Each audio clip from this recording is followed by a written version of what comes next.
مساء الخير مسيو رحمني. مساء النور، السلام عليكم ورحمة الله وبركاته. بونسوار تو الموند، أزول، أهلا وسهلا. فيليسيتاسيون، برافو للشعب الجزائري وللتعبئة تاع اليوم نتاع الطلبة تاع فصائل الشعب الجزائري اللي ساندت الطلبة في الخروج نتاعهم، وحاجة ما تغيرت. النضال متواصل، ثورة شعبية متواصلة من أجل تحرير الجزائر حتى نمر حقيقة بالجزائر إلى الأمام، إلى الحرية، إلى الدولة القانونية. Très bien مسيو رحمني. D'ailleurs شفنا اليوم في يوم 3 il y avait un slogan qui disait إنا للشارع وإنا إليه راجعون. Tout à fait. هذا يعتبر وعي كبير من عند الطبقة الطلابية، لأنه مهما تكون الظروف، مادام الجزائر ما استقلتش والشعب ما تحررش وما تحصلش على حقوقه الشرعية اللي هي استرجاع السلطة من يد الطغمة الحاكمة في الجزائر، ففي الحالة هذه الشعب ما زال في الشارع والتعبئة ما زالت، وإن شاء الله يهيكل هذا الشعب كامل الطائر باش تتحول إلى ثورة حقيقية ومطالب سياسية مترجمة على أساس خارطة طريق اللي نسميوها خارطة طريق حنايا. والهدف أنه من وسط الشعب يخرجوا تنظيمات نقابية وتنظيمات سياسية حرة ما عندهاش علاقة بالتنظيمات السابقة أو بالأحزاب الكلاسيكية، لكن حقيقة نابعة من وسط الشعب الطائر اللي عارف المطالب نتاعو واللي راح تبلور مطالب الشعب، وفي الحالة هذه تقدر تشكل أرضية.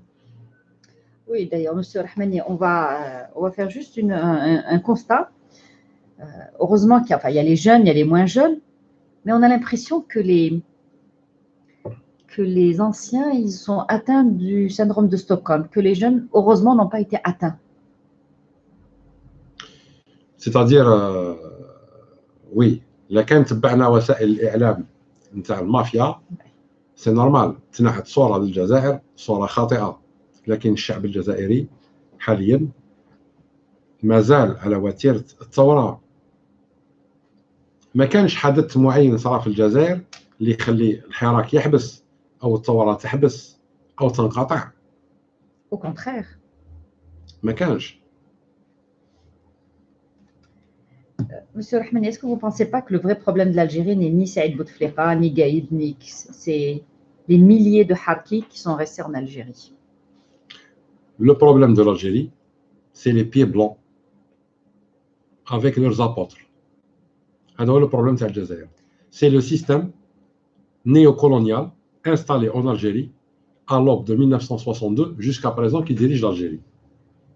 تتغير الأسماء، تتغير الشخصيات، ونفس النظام القائم المتسلط الاستعماري متحكم في الجزائر وفي الشعب الجزائري. هذه حقيقة ولات ملموسة وما راهيش من صنع الخيال، حقيقة ملموسة. Monsieur Rahmani, comment se fait-il que avant, il y a quelques années, pourtant ce système a toujours existé, les gens savaient, que personne n'en parle? Comment ça se fait que maintenant, on ose dire clairement, les pieds blancs, c'est en fait des colons qui sont restés en Algérie? Ben parce que استقلال الجزائر تعتبر الجزائر فتية من ناحية الاستقلال، لأنه عندنا 57 سنة نوعا ما استقلال سوري. المرحلة الأولى كانت مرحلة ديكتاتورية عضوض، كانت مرحلة بومدين اللي يحل فمو يطير راسو، حتى ما تحلش فمو كي تنوي يطير دماغك. المرحلة اللي جات وراها مرحلة نوعا ما فيها شوية انفتاح مع شادلي، لكن انفتاح خادع أو مخادع، لأن الناس اتجهت إلى تحسين الظروف المعيشية، أعطاهم حاجة مزيفة سموها لهم الديمقراطية، وجات العشرية السوداء. في العشرية السوداء تمكنوا لي بيي بلون والمافيا المسلطة على الجزائر أنها قضات على واحد الطبقة نتاع المثقفين اللي كانوا يشكلوا نوعا ما خطر على المصالح نتاع الاستعمار في الجزائر، لأنها طبقة قرات في السبعينات، لحقت للمناصب في الثمانينات، واكتسبت خبرة وحنكة وتجربة في التسعينات. ما كانش لازم هاد الناس يوصلوا، il fallait un électrochoc. L'électrochoc c'était les années 90. مي هادي اون ني با لا بور ديسيكي تو سا. نرجعوا له غدوه بعد ما نفوتوا المرحله الانتقاليه في الجزائر ونقيموا الدوله العادله القانونيه، نفتحوا كل هذه الملفات باش الشعب يفهم باللي ثورة 54 ما زالت متواصله الى يومنا هذا، لانها عمرها ما خلصت. عطلت واستبدل الاستعمار الكلاسيكي بالاستعمار الحديث، لكن الآن الثورة الحقيقية هي لتحرير الجزائر من كل أنواع الاستعمار واسترجاع السيادة إلى الشعب والكفاءات الوطنية وإقامة الدولة القانونية. Et donc on peut, parce qu'il y a des questions qui disent comment peut-on se débarrasser de ces harkis et ces الدولة القانونية، l'état de droit. l'état de droit. Comme ça tout le monde sera au même pied d'égal. C'est l'état de droit. لما نقيم الدولة القانونية فكل الجزائريين حتى أخبة الجزائريين راح يتلزم عليهم الأمر أنهم يتماشوا مع القانون. في الحالة هذه نقضيو على الضرر تاع كل الجراثيم اللي عايشة في وسط الجزائر. Monsieur Rahmani, on va voir, bon, bien sûr, les événements d'hier et d'avant-hier. Bien qu'on a vu Doubeb électronique, Facebook, ils sont depuis hier, c'est la guerre des Doubeb électroniques. L'invasion, on va dire l'invasion des Doubeb. C'est normal. الدور نتاعهم خالصين عليها. Ah, ils sont bien payés, hein, parce que c'est... Non, ils sont bien payés parce que ما تنساوش حاجة. الذباب الإلكتروني هذا اللي تسميوهم نتوما الذباب هي شركات متوسطة الحجم تتعامل مع الإمارات، مع السعودية، مع كثير من الدول الغربية. الدور نتاعها هي سكون أبل فار ان بريسينغ سور لو بلان ميدياتيك دي ريزو سوسيو. يقدروا الابيض يرجعوه لك كحل ولا كحل يرجعوه لك ابيض. وي مسيو رحماني، يا الذباب الالكتروني حسب ثقافه الشعب، حسب درجه وعي الشعب تكون المهمه تاعهم سهله ام صعبه. يا ميم لا تيلي الجيريان مسيو رحماني ذبابه كبيره هذيك ماشي ذبابه، يعني لو سلوغان اللي كنا الشعب الجزائري كيخرج تو لي فاندردي وماردي يقول لك الجيش الشعب خاوه خاوه والقى يتصالح مع الخونه، ردوها اوترومون الوغ كو حفظناها باغ كور، ردوها جيش الشعب دركا هاد لي ميديا والاذاعات الجزائريه قلنا هادو ذباب كبير، هادو ماس ميديا منحاز الى العصابه المتسلطه على الجزائر. كاين ناس تساءلت وناس يعني حطت دي بوست في فيسبوك اكسترا اكسترا. اولا الناس اللي تطلب الرحمه لقايد صالح عندها الحق، والناس اللي ما طلبلوش الرحمه عندها الحق. وانا من الجماعه الثانيه، انا ما طلبلوش الرحمه، لكن حب ربي يرحمه يرحمه، ما حب ما يرحموش ما يرحموش. لكن نجاوب بعض الاخطاء والاغلاط اللي بعض الناس اللي يهضروا على وسائل التواصل الاجتماعي حطوا رواحهم فاهمين. قال لك كيفاش انتقلت السلطه اكسترا. اولا ماذا بيا نوضح انه نظام الخدمه في الجيش، يعني لو ريغلومون دو سيرفيس دون لارمي، يحدد بطريقه دقيقه من يتولى المهام عند عدم قدرة القائد أو استحالة أن القائد أو وفاة القائد. فالأمر يؤول إلى الأعلى رتبة، وإن كانت رتبتين متكافئتين فإلى الأقدمية في الرتبة، وإذا كانت نفس الأقدمية إلى أعلى مهمة بين الرتبتين. واحد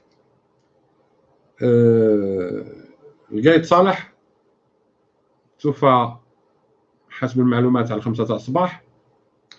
على 10 عندنا قائد أركان بارانتيريم. السؤال الذي أطرح، كاين علي بن علي فريق، كاين غريس سكرتير جينيرال لا ديفونس، وكاين لادجوان شاف ديتا ماجور. دونك هنا أفتح مجال للسؤال، في أي أجل تم تحديد شكون راح يحكم النيابه. ولختام القول، احنا مشكلتنا وقلناها من قبل في فيديو اخرين، القايد صالح كان الناطق الرسمي نتاع العصابه نتاع المافيا، دونك هو كشخص ما يهمناش، انتقل الى رحمه ربه او الى عذاب ربه، هذا مش المشكل نتاعنا احنا. لكن صارت حاجه مليحه حاليا تسمى بالنسبه لموازين القوى في الجزائر. دونك حاليا عندنا عدو سياسي واحد هو المعين على رأس رئاسة الجمهورية والناس اللي معه، لأنه قائد الأركان حاليا يعتبر قائد الأركان تقني، ليست له قبعة سياسية. في الحالة هذه راح يباشر المهام نتاعو كقائد أركان، وحنا من ناحية النظام السياسي لا علاقة لنا بالجيش حاليا، لأنه الوضع الحالي ماشي نفس الوضع اللي كان عليه القايد صالح، اللي هو سلطة فعلية سياسية تتحدث سياسيا ببدلة عسكرية. الوضع حاليا تغير، عندنا واحد معين من طرف العصابة كمسؤول كبير على العصابة ومستولي على رئاسة الجمهورية كرئيس غير شرعي، وعندنا قائد أركان تقني، وعندنا جيش وطني شعبي. في الحالة هذه ما نتمناوش نسمعوا خطاب من قيادة الأركان درك، لأنه ما عندها حتى دور سياسي. ولا كان قيادة الأركان واصلت ودخلت في السياسة بخطاب سياسي، في الحالة هذه راح نتعاملوا مع قيادة الأركان على أساس أنها هي الفاعل الفعلي حاليا في البلاد.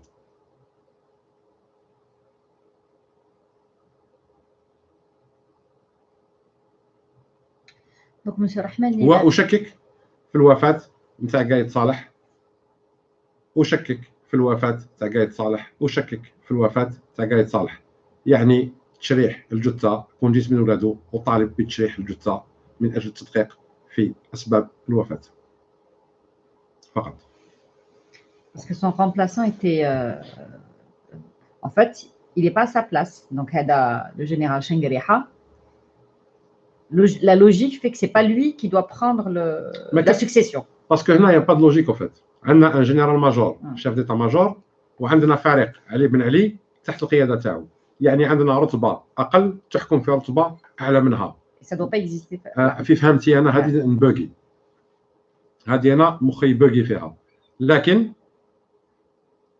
ما نحوش نفهم، بالنسبة لي حاليا الجيش خرج من السياسة، لأنه قائد الأركان حاليا ما عندوش منصب نائب وزير الدفاع. دونك في الحالة هذه المعركة نتاعنا السياسية راح تكون مع الرئيس المعين هذا، نقولوا الرئيس ما نقدروش نقولوا حاجة أخرى، ولا شيخ المنصر هذا، ولا لو شيف دو بوند هذا المعين اللي هو اسمه تبون، واللي يدعو إلى الحوار، لكن الحوار نتاعو متجه إلى أحزاب الشارع يمقتها، الشارع لا رue لي فومي، هادو مقري وجيلالي ولاكليك، هذه الشارع لي فومي، il ne pèse rien politiquement. وفي هذا التصدد لحقتني رسالة من الأستاذ بالخير محمد، اللي هو مناضل حراكي في الجزائر وطني، بعث لي رسالة قال لي ماذا بينا حابين ننظموا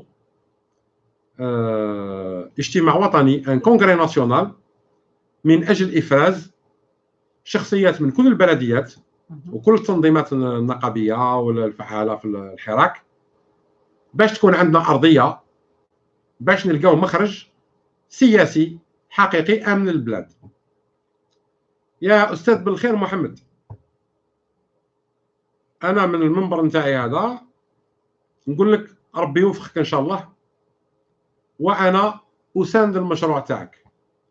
إذا كانت هذه الندوة الوطنية اللي حاب ديرها أستاذ بالخير محمد من أجل إفراز طاقات وكفاءات وطنية نظيفة من أجل حل سياسي آمن للوطن، أعتبرني من الناحية الروحية وكذلك الفعلية من مناصرك ونشجعك على الندوة الوطنية. ونقدر نقول لك من درك أنه الكروية وجبهة القوى الحية راح يساندوا الانيشاتيف تاعك على شريطة تبعت لنا لا فوي دو روت نتاعك محددة ومبسطة. لكن ديروا ان كونغري ناسيونال للعناصر الفعالة في الشعب الجزائري وتحطوا المطالب اللي على رأسها إطلاق كل سجناء الرأي، اللي على رأسها عدم الاعتراف الفعلي بالانتخابات 12 ديسمبر، لكن نفتحوا المجال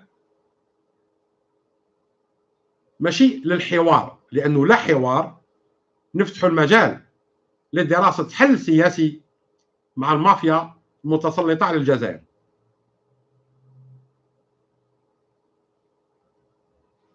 أستاذ بالخير، أنا أشجع وأشجع كل مبادرة حقيقية من أجل تنظيم وتأطير شريحة من شرائح المجتمع الجزائري حتى نوصل إلى إفراز طبقة سياسية جديدة نظيفة خارجة الطبقات الخامجة اللي كلات مع الأنظمة بكل.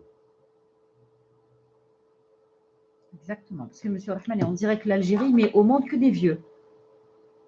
On a l'impression. Bah, c'est normal, un peu, madame, parce que نفس العصابة c'est Ali Baba et les 40 voleurs. Mais احنا عندنا les 5000 ou les 100 000 voleurs. Mais هذه c'est une affaire de néocolonialisme. Le néocolonialisme يتعامل مع الناس qui a dans les mains. ما يتعاملش مع الشباب، يقتلوا الشباب والطبقة المثقفة باش يقرديو الشياب. والوضعية هذه كاينة في مستعمرات أخرى بلا ما نهضروا عليها هنايا لأنه مش المجال.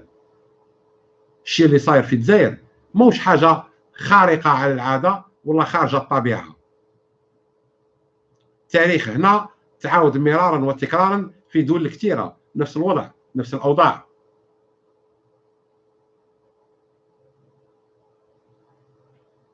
لكن حاليا الأمر الإيجابي الواحد أنه الجيش خرج من السياسة، ما بقاش كاين عسكري واحد عنده مهمة سياسية حاليا. D'accord. Donc, comment كاين أمر إيجابي آخر.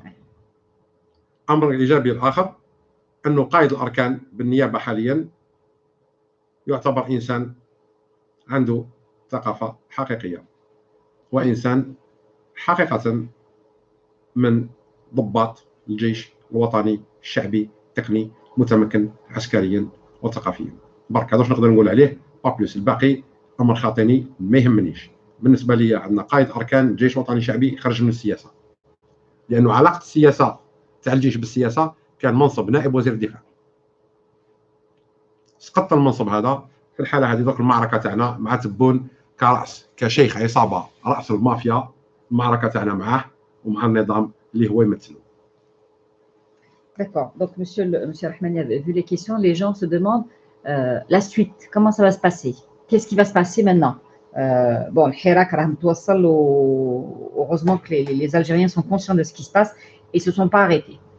Ils ont décrété un deuil national de 3 jours. Pour eux, il n'y a pas de deuil parce qu'il y a tous les jours des décès.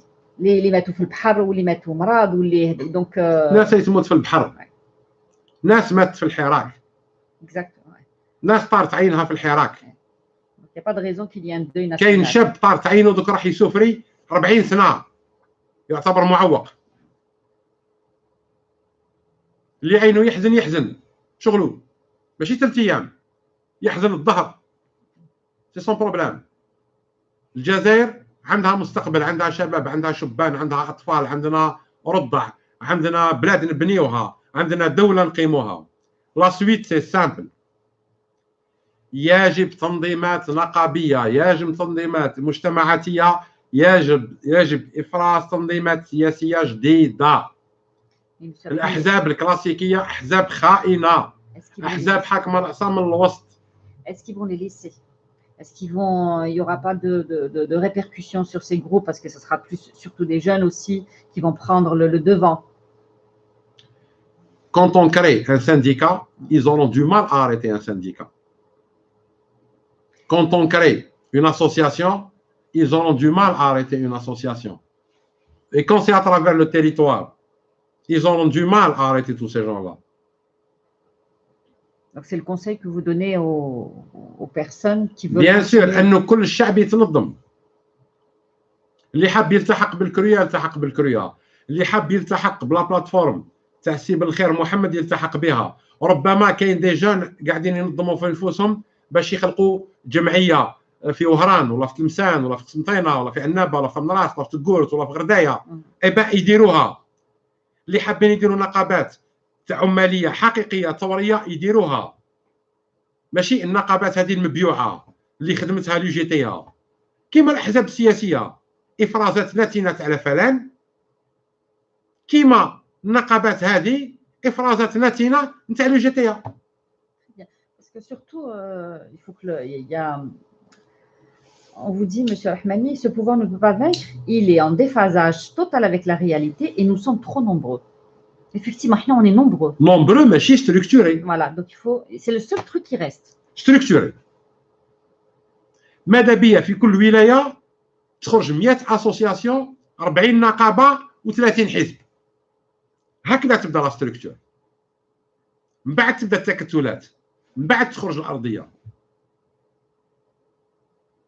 درك الا كان النظام هذا المافيا هذه صح تحوس على حل سياسي،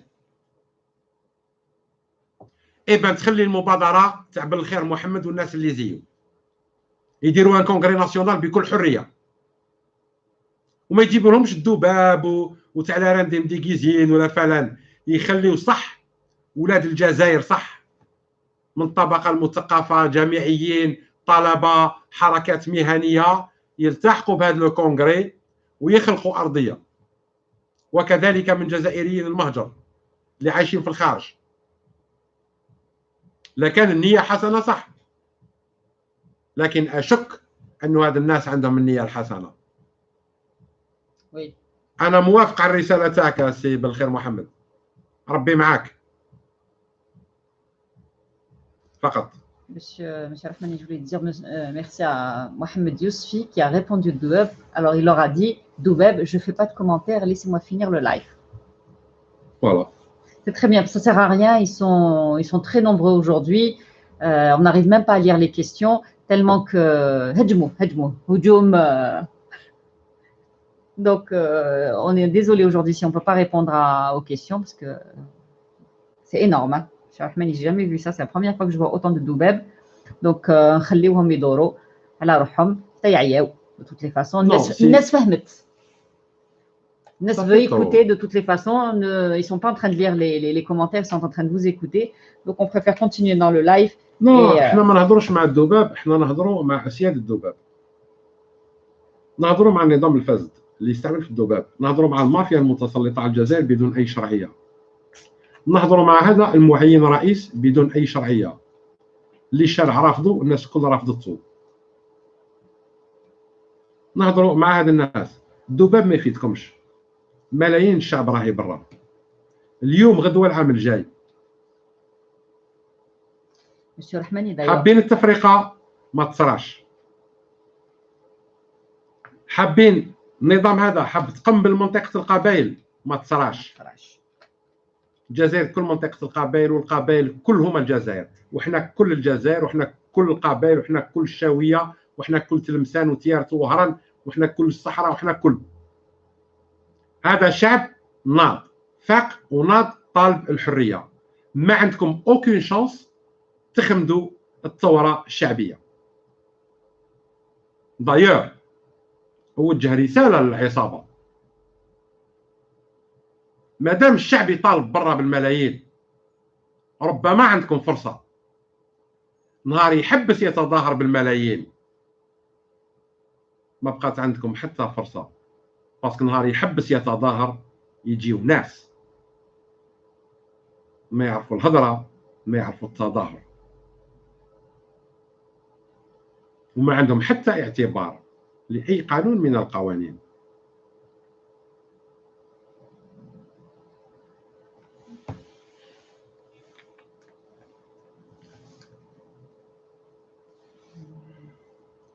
Monsieur Rahmani, est-ce que parce que là, effectivement, les Algériens vont sortir vendredi. J'ai perdu ma question, hein, j'ai fait une question. Ils vont sortir vendredi, ils vont continuer.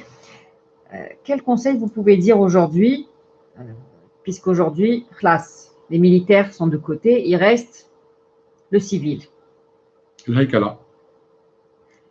هيكلة خلق تنظيم حقيقي أو بلاتفورم أرضية حقيقية سياسية باش ما نقولوش تشبه المؤتمر لاسومان مش بعيد عليه سياسية حقيقية اللي تقول هاو المطلب السياسي نتاع الشعب وهاو كيفاه راح يكون.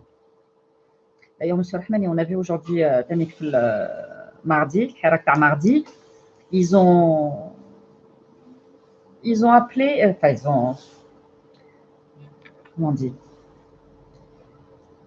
رحموا على أيت أحمد. ربي يرحمه. Voilà. Et ils ont demandé encore une fois la libération de Bourga, la libération de Tabou, la libération de Boumala, de tous ces de Mssoussi, de Ghderi, voilà. Donc tout ce monde. Est-ce que vous pensez réellement qu'ils vont être entendus? Parce qu'on est en train de voir tous les jours, ils libèrent des jeunes, mais c'est des jeunes qui ont purgé leur peine, en fait. Ils n'ont rien fait de plus, ils ont purgé leur peine.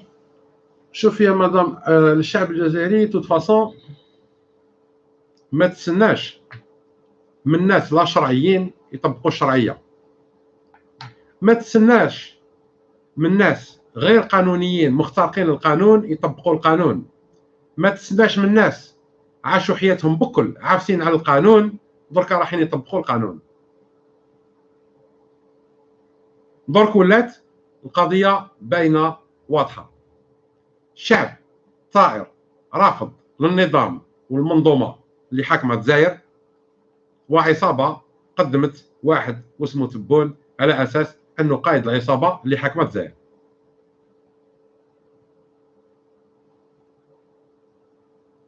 ان اطر الشعب وهيكل فالنصر حليفه لكن ما كانش هيكله فلا نصر فلا نصر فلا نصر لانه سي كوم سي زوج كل واحد يلعب في ستاد من جهه عندك عصابه منظمه متسلطه من جهه عندك شعب ثائر دون اي تنظيم معين برك. Donc, Monsieur Rahmani, parce que là, on vous pose la question, pourquoi ne pas commencer à organiser des plateformes? On a créé le CRUA. C'est une grosse plateforme qui accepte tout le monde. حتى الناس اللي ما قدروش يدخلوا من الجزائر يقدروا يدخلوا via le VPN يقدروا يدخلوا via le dark web. C'est tout. وماذا بينا يخرجوا دوطا بلاتفورم في الجزائر. ماذا بينا يجيو مبادرات أخرى هكذا تكون مجموعة مبادرات تتوحد في أرضية واحدة ونكونوا شكلنا تنظيم سياسي راح يمد أطروحة وحل سياسي حقيقة باش نخرجوا الجزائر من تحت يدين العصابة. Alors, il y a une question, on vous dit, le peuple algérien n'a pas de mécanisme pour se structurer. Il faut un début à tout.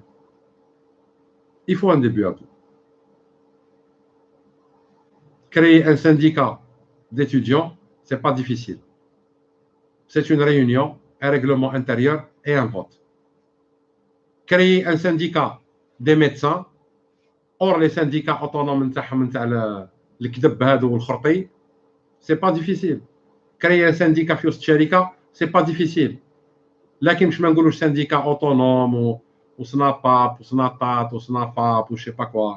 Eh ben, syndicat, ce qu'on appelle النقابة الحركية الجزائرية للمهنة المعينة ونسميه المهنة. Alors, on vous dit, que proposez-vous comme technique? Je lis la question parce que j'arrête. Que proposez-vous comme technique alors, pour mettre ou fonder une infrastructure au sein des quartiers populaires, du genre comité de quartier, un think tank, etc. C'est ça, un comité de discussion au sein du quartier.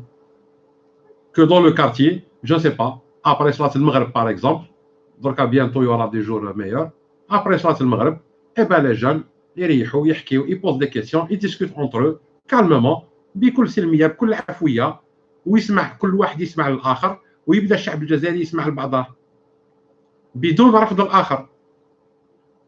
Avec comme un seul objectif, libérer l'Algérie. Libérer l'Algérie. Et surtout, que voulons-nous de l'Algérie؟ ولازم الشباب يسترجع الثقه في نفسه باش يقدر يثيق في الاخرين. لازم الشباب يتعلم يسمع البرامج، يتعلم يسمع الافكار، ما تديهش العاطفه والهوويه، اسمع الفكر، اسمع الكلمات، لانه اصلا حتى في الدين الحنيف نتاعنا قوه محمد عليه الصلاه والسلام هي الكلمه، هي القران. دونك الكلمه لازم الشعب يتعلم يحللها، يتعلم يفهمها، يحطها في بلاصتها. Il est temps, monsieur Rahmani, de toutes les façons, je pense que هذا تمنياتنا. c'est un mal pour un bien pour le peuple algérien qui sache se structurer, s'écouter. Pour une fois, le Chab Jazairi est uni, monsieur Rahmani. Ils l'ont toujours divisé. On a gagné l'unité, Kharadi. Et c'est le plus important. Très positif. On a gagné l'unité. Donc, pour ceux qui disent qu'on a perdu ou la Hadek, au contraire, on a Voilà. gagné, on a fait vraiment un pas de géant. Ils ont tout essayé, mais malheureusement pour eux, ils n'ont pas réussi. Même si ce qu'on a dit la dernière fois au live, monsieur Rahmani, top secret, c'était isoler la Kabylie pour la pousser à demander l'autodétermination pour créer ce qu'on appelle un foyer de tension en Algérie qui permettra de dégager la zone la plus mature politiquement et la plus révoltée. Et en dégageant la Kabylie, il dégage avec elle 70% des Algériens vivant à l'étranger. Est-ce que c'est toujours d'actualité, monsieur? C'est toujours d'actualité. Et c'est l'une des missions de Tebboune. S'il n'y a pas une unité politique en Algérie, un pôle politique en Algérie, قطب سياسي مشكل من كل التيارات يتصدى للعصابه هذه والمافيا اللي على راسها حاليا تبون، راح ندخلوا في مخاطر كبيره في البلاد،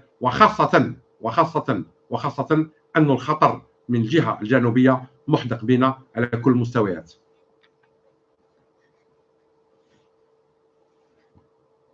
Mais monsieur Rahmani,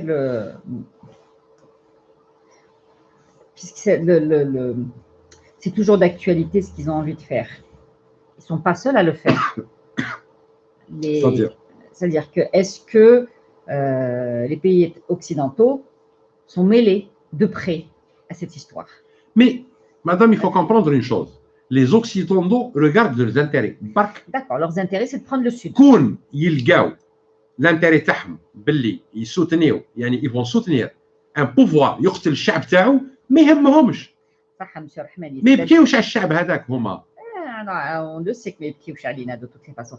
Donc le Sud, l'intérêt de l'Occident, c'est le Sud. Des compagnies étrangères, des grosses compagnies. Les grosses compagnies veulent s'installer définitivement. Et ils ne veulent pas s'installer définitivement. Ils veulent exploiter le Sud de manière anarchique, c'est-à-dire dégager les produits, les richesses du sous-sol à moindre coût et quels que soient les dégâts écologiques collatéraux. C'est le but.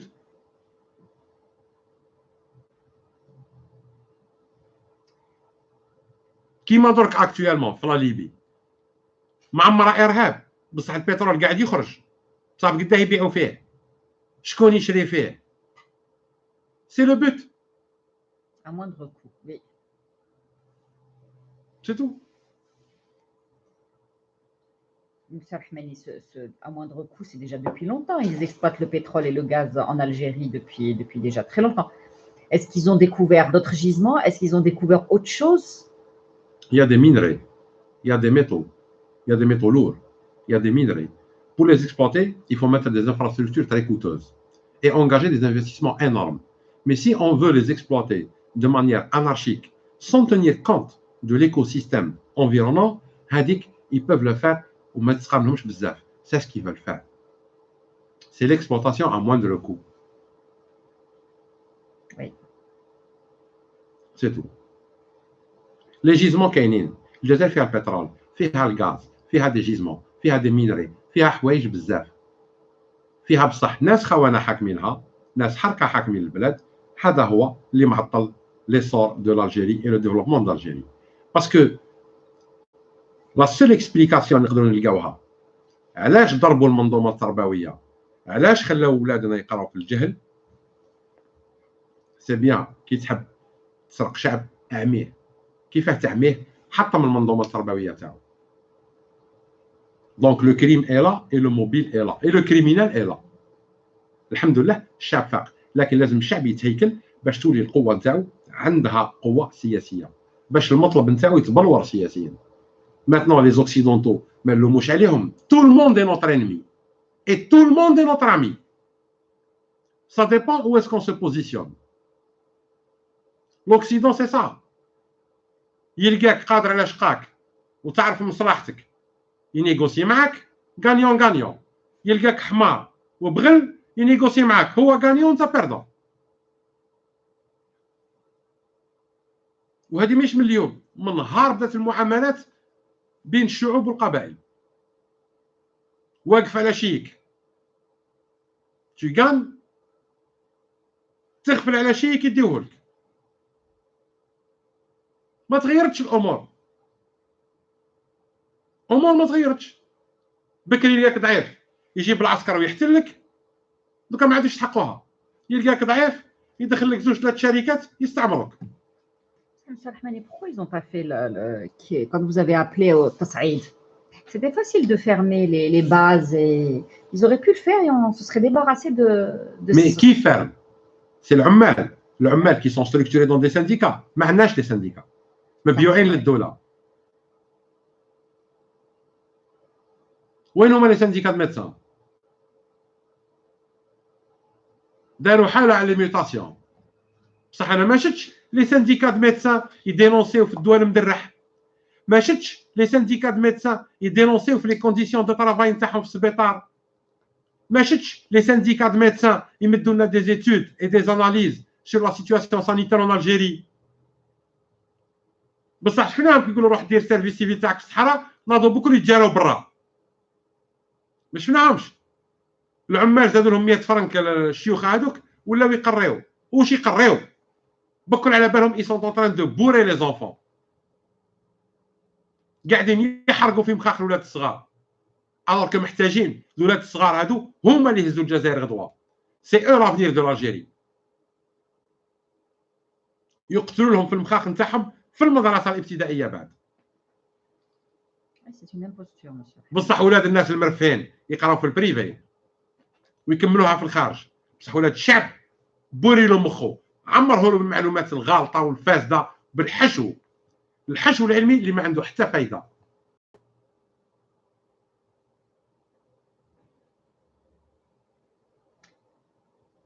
Monsieur Rahmani, il n'y a pas d'autre solution que de se structurer et d'engager la résistance. لا كان ما حبوش يفهموا باللي كاين حلول سياسيه كما يقول الله عز وجل وإن جنحوا للسلم جنح لها فقط. بصح هذا موش خوف والله تأني والله تمني تاع ضعف. لازم تنظيم الحراك والاستعداد إلى المقاومة الفعلية، لأن الجزائر مصيرها موش ينجمش يبقى في يد هاد العملاء الخبثاء هذا الاستعمار. لازم تتحرر وتولي دولة قانونية. Oui, parce qu'à ce stade-là, M. Rahmani, j'ai l'impression que ceux qui sont en prison pour leurs opinions vont rester en prison et ceux qui ont volé vont sortir. Parce que si on continue comme ça, c'est ce qui va se passer. Bah oui, là quand الشعب ركح يرحيوه. كون الشعب يحبس هذا طغمة ترحيه. تعرف شي ترحيه؟ ترحيه. يرحيوهم أكثر من شرا في مصر 10 خطرات أكثر، لأنه هادو أخبث من المصاروة.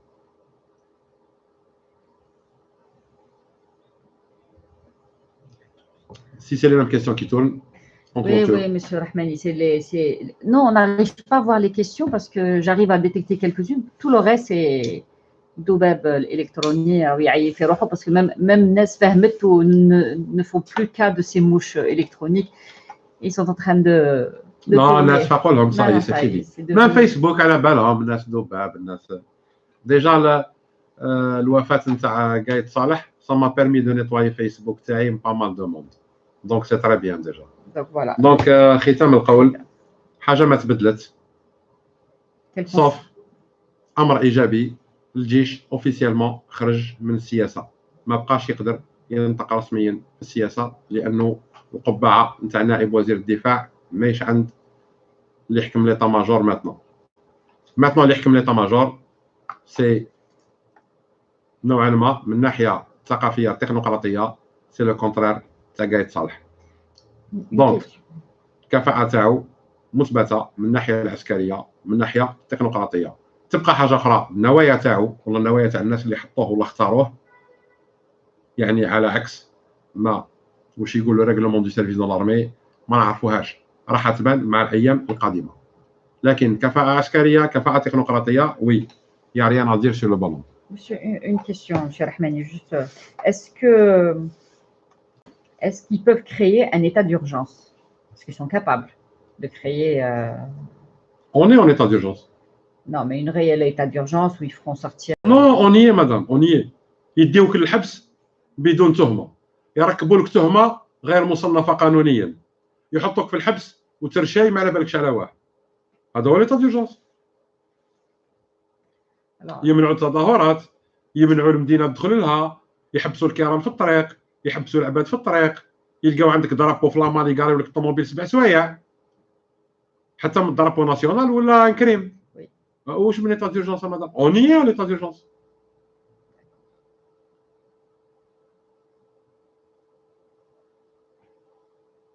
والازمه ما رايحه ويضرب الازمه الماليه اللي خلقها ويحيى وصحابه، ما رايحه وهي قاعده تضرب الطرافاي كوم لا والمارين يضرب من تحت يطالع برك.